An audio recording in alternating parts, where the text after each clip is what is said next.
Comment ai-je fait pour transformer plus de 20 refus pour des propositions de financement à 500 000 euros de succès en moins de 18 mois depuis l'Afrique?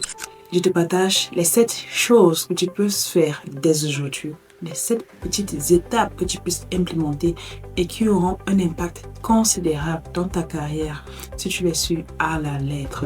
En bonus, je te dirai l'ingrédient secret que j'utilise tous les jours et qui me permettent d'être épanoui en faisant le moins d'efforts possible et en appréciant ma vie de chercheuse.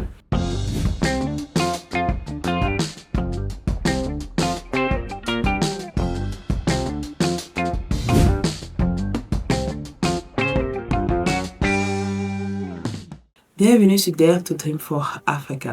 Je suis Dr. Loya Fonon. Je suis chercheuse et biologiste depuis plus de 10 ans. Je suis également CEO et founder de Dare to Africa. Sur cette chaîne, mon objectif est très simple, d'aider toi, biologiste ou chercheur africain, à libérer ton plein potentiel, à bâtir une carrière académique impactante, financée et visible, le tout sans attendre la permission du système. Si tu es nouveau sur la chaîne, pense bien à t'abonner pour ne rien manquer de mes stratégies, de mes succès et de mes erreurs, et surtout pour avoir des compétences aussi en bioinformatique qui pourront te servir pour devenir un biologiste de nouvelle génération. Comment ai-je donc fait pour quitter de plus de 20 refus de financement en moins de 2 ans à près de 500 000 euros en 18 mois depuis l'Afrique? J'ai utilisé ce que j'appelle la fundabilité, mais je l'ai utilisé à l'époque, je ne savais pas ce que c'était la fundabilité, qui est ta capacité à être finançable.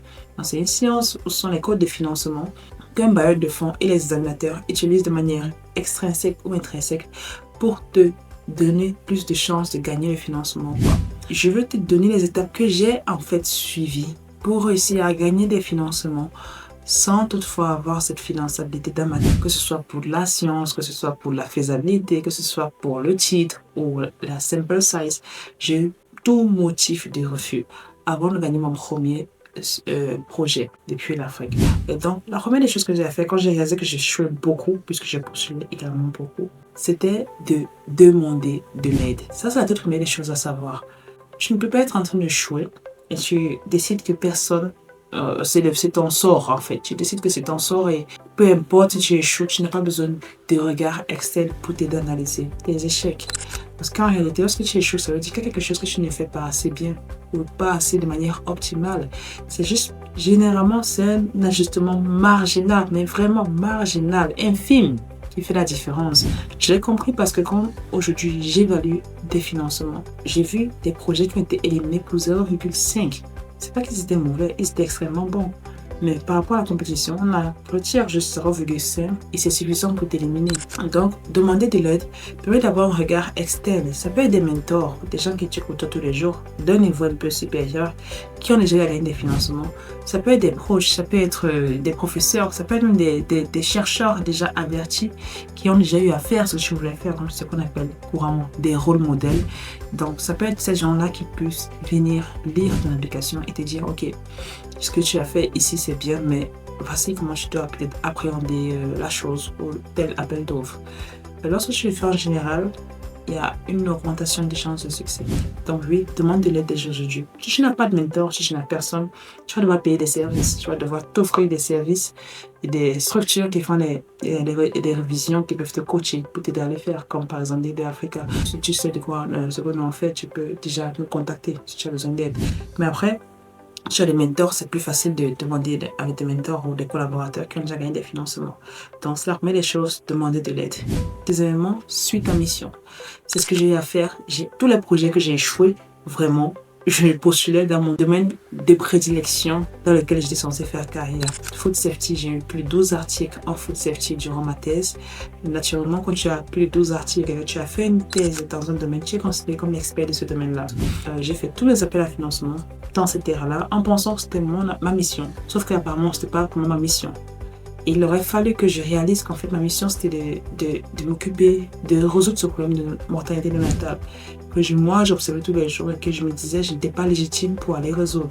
Je n'étais pas légitime parce que je n'ai pas travaillé dans ce domaine-là. Il fallait laisser tout tomber, repartir et apprendre. Ça demandait beaucoup d'efforts. Je ne voulais pas sacrifier toutes les années que j'avais déjà investies. Mais en fait, qu'est-ce qui s'est passé? C'est que le moment où j'ai commencé à suivre ma mission, à suivre mon appel, j'ai commencé à gagner des financements. Même sans aucune preuve. Je ne suis pas en train de dire que tu dois lâcher quelque chose pour te réorienter. Non, ce que je suis en train de dire, c'est que ce que tu fais doit être quelque chose qui vient du plus profond de ton être. Tu dois ressentir en toi le besoin de résoudre une problématique. Tu ne gagnes pas un financement pour gagner, tu gagnes un financement pour résoudre un problème que tu observes dans la communauté. Et donc, si tu veux résoudre un problème que tu observes dans la communauté, il faudrait mieux que ce problème soit vraiment très profond en toi. Pourquoi? Parce que s'il vient de ton être, tu pourras très bien le communiquer aux autres. Tu pourras bien comprendre les différentes perspectives qui ne sont pas abordées dans la littérature actuelle et ce dont ta communauté a le plus besoin. Donc c'est pourquoi moi je te conseille de suivre ta mission. N'essaie pas de suivre toujours les sujets tendances. Il faut que tu t'adaptes, mais sans toutefois laisser ce qui te plaît. C'est que ce pourquoi tu penses avoir été créé. Donc oui, ça te renvoie à identifier ce pourquoi tu crois avoir été créé. Est-ce que tu fais ta science aujourd'hui ou ta recherche aujourd'hui parce que les gens t'ont dit de le faire? Est-ce que tu fais ta science aujourd'hui parce que tu t'es retrouvé par là par hasard? Est-ce que tu as besoin d'une révision de ton plan de recherche pour le mettre à jour des problématiques mondiales actuelles? Tout ça, ce sont des questions que je dois te poser pour savoir où est-ce que tu te situes et donc comment est-ce que tu vas le faire comprendre le fond que tu sais où tu vas. La troisième chose que j'ai fait, c'est que j'ai commencé petit. Avant, je cherchais des projets de 100 000 euros, de 200 000 euros parce que je me disais qu'il fallait que j'ai beaucoup d'argent pour financer le laboratoire. Mais en fait, j'ai réalisé que quand tu commences très haut et que tu n'as aucune preuve que tu vas y arriver, c'est comme construire une maison sans fondation. Même le bailleur de fonds sait que tu n'as aucune fondation pour porter un projet de 200 000 euros. Qu'est-ce qu'il va donc faire? Il ne te finance pas. Donc moi, ce que j'ai compris, c'est qu'en fait, je ne peux pas gagner un projet de 200 000 euros si je n'ai pas gagné un projet de 5 000 ou de 10 000 ou de 20 000. Donc j'ai commencé petit. J'ai gagné un projet de 20 000 euros, puis un projet de 5 000 euros. Après, je suis passé gagner le projet de 50 000 et puis de 200 000 et poussières. Donc c'est comme ça que tu gravis les échelons. Un projet va te donner une petite fondation que tu utilises pour gagner un projet et tu continues, tu continues à faire ta maison, qui est donc ton portfolio de financement. Donc, commence petit. La quatrième des choses que tu dois faire, la quatrième étape, c'est de créer des liens intentionnels. Il ne suffit pas d'avoir 200 contacts sur LinkedIn pour dire qu'on a des relations, on a un bon réseau. Non. Il te faut avoir 10 bonnes personnes sur lesquelles tu sais compter et qui te répondent lorsque tu as besoin d'aide. Moi aujourd'hui, je n'ai pas beaucoup de collaborateurs dans le monde entier en tant que tel. J'ai juste des très bons collaborateurs. Ça veut dire que des gens sur lesquels j'ai besoin d'aide, ils vont m'aider du mieux qu'ils puissent. Si je dis j'ai besoin de recommandation d'État, ils vont m'aider du mieux qu'ils puissent, au meilleur de leurs capacités. Si je demande d'écrire un projet, ils vont écrire avec moi parce que ce sont des relations qu'on a nouées avec du temps. Ce n'est pas conçu en un jour, c'était des relations authentiques, vraies, sincères et qui ont pris du temps à être construites. C'est important, peu importe l'origine des chercheurs ou des individus, d'avoir des vraies relations. Des relations avec lesquelles on est vrai, on aide celui qu'on peut aider le temps qu'on puisse le faire. Ou alors lorsqu'il y a des difficultés, on essaie d'échanger et d'apprendre l'un avec l'autre. C'est-à-dire on s'entraide et non qu'on essaie de tirer tout de l'autre sans jamais rien donner à son alter ego. Donc c'est important d'avoir une relation intentionnelle. Cinquième élément, c'est de croire en ta vision.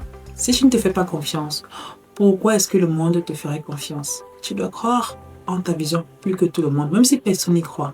Et particulièrement lorsque personne n'y croit. Toi et toi, c'est le monde que tu veux créer. Alors tu dois croire en ta vision. Ça ne ment pas. Steve Jobs n'a pas fait Apple aujourd'hui parce que les gens croyaient trop en lui. Non.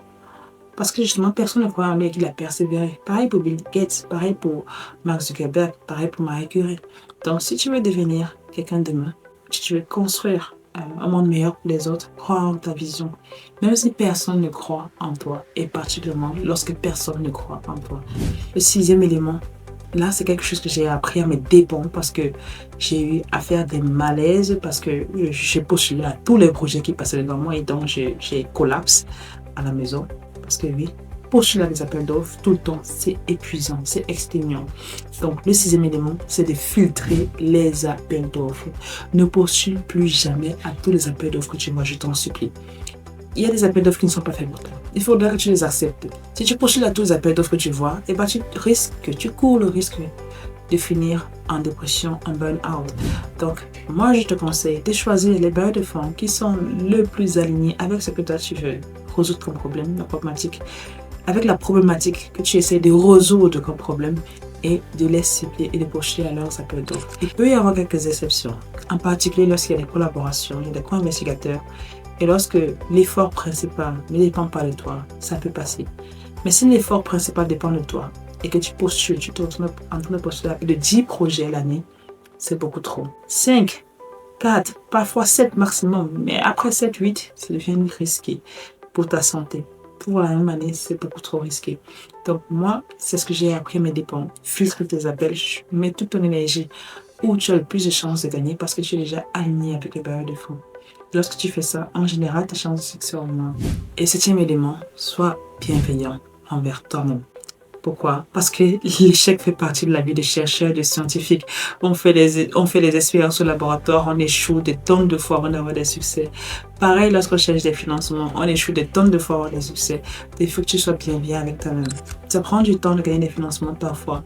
Parfois, ça prend plus de temps que d'autres, mais il faut que tu sois bienveillant, d'accepter les efforts que tu fais pour te transformer, parce que c'est un voyage. L'objectif, ce n'est pas d'avoir les financements. L'objectif, c'est de devenir un chercheur qui œuvre pour l'Afrique, un chercheur qui libère son plein potentiel et qui sert sa communauté. Qu'est-ce que tu vas faire pour y arriver? Il te faut des financements, oui, mais ce n'est pas la seule chose, ce n'est pas l'unique chose qu'il te faudrait. Il faut le financement, il te faut un mindset, il te faut des collaborateurs, il te faut de purpose, ton why, il te faut également des skills. En général, si tu sais identifier ton purpose, tu sais avoir un mindset déterminant, une elite mindset, tu sais avoir les skills, tu vas développer la stratégie pour trouver des opportunités. Donc oui, sois bienveillant avec toi-même lorsque tu apprends tout cela. Ce n'est pas facile. C'est pourquoi il faut commencer très tôt. Il faut commencer très tôt. N'attends pas qu'il soit trop tard. N'attends pas Bac plus 10. Si tu attends, n'attends pas PhD plus 10 ans. Commence très tôt à chercher ces financements. N'attends pas PhD plus 4 ans ou PhD plus 5 ans ou 6 ans. Et donc, mon bonus, ce que je te disais, je travaille mon histoire, je travaille ma vision, je travaille ma passion dans mes applications. Mais en fait, la seule et unique chose que j'ai eu à faire, c'est d'avoir une seule histoire. L'histoire des mamans qui mouraient ou des enfants qui mouraient à la naissance ou au moins des mois dans mon pays. L'enfant, lorsqu'il atteint 1 mois, il y a comme un soulagement qui se crée dans beaucoup de familles parce que en moins de 28 jours, un nouveau-né a beaucoup de chances de mourir. Le fait que j'ai eu à voir des proches perdre leur enfant lors de l'accouchement, alors que moi j'avais mon enfant vivant, c'était la seule histoire que j'avais. Et j'ai transmis cette histoire en une idée que j'ai transformée en un projet. Donc tous les jours j'utilise la seule histoire que j'ai avec les enfants qui meurent, une seule idée. Ils meurent d'une effet, probablement de pathogènes qui les tuent. Et enfin, un problème que je cherche de résoudre. Ce n'est que ça dont tu as besoin. Une histoire, une idée, un problème. Tu n'en as besoin d'une seule. Pas deux, pas trois. Une seule. Lorsque tu as trouvé la bonne histoire, c'est-à-dire celle qui te touche profondément, le tout profond de ton être, la bonne idée liée à cette histoire, et tu as le bon problème, en général, l'argent va suivre. Et ça, c'est mon expérience secret. Tu peux faire différemment, mais moi, j'ai fait que ça marche. Et moi, j'ai vu que ça marchait chez moi naturellement. Je faisais beaucoup moins d'efforts et j'avais plus de chances de réussir. Donc, c'est quelque chose que je peux implémenter. Si tu ne sais pas comment faire, je te laisse le lien de Elite Recherche Accelerator, qui est le programme qu'on a eu à faire pour expliquer aux chercheurs comme toi comment faire déjà pour écrire de manière scientifique, c'est-à-dire développer les skills pour publier dans des revues impact facteur élevé, développer la mindset, les grandes writing skills pour gagner les financements via les bailleurs de fonds. Et enfin, on te donne aussi, dans ce Elite Recherche Accelerator, une base de données de plus de 100 bailleurs de fonds actifs avec les appels d'offres déjà définis, de dates précises. On te donne une base de données de plus de 130 projets financiers dans le monde des meilleurs bailleurs de fonds. Et enfin, tu as également d'autres outils, des templates qui te permettent de comprendre comment nurture les conversations et les collaborateurs.